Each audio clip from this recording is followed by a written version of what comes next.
എന്നും വീട്ടിലല്ലേ ചായ കുടിക്കുക, ഇന്നൊരു ദിവസം പുറത്ത് പോയി ചായ കുടിക്കാമെന്ന് കരുതി ഞാനും അമ്മയും കൂടി പുറത്തോട്ട് ഇറങ്ങി.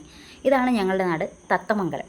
തത്തമംഗലംകാരുടെ സ്ഥിരം ചായ സ്പോട്ടാണ് നമ്മുടെ ഗോകുലം ബേക്സ്.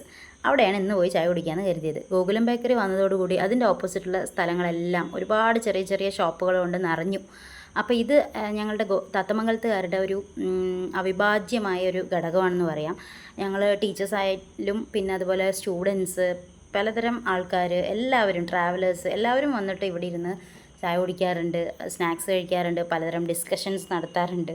ഒരു ഇമ്പോർട്ടൻ്റ് ആയൊരു സ്പേസാണിത്. പിന്നെ ഇത് നമ്മുടെ വികാരമാണ് കാളൻ. അതാണ് ഞങ്ങൾ കഴിക്കാൻ ഓർഡർ ചെയ്തിട്ടുണ്ടായിരുന്നത്. പാലക്കാട്ടുകാരുടെ സ്ഥിരം ഒരു സംഭവമാണ് കാളൻ.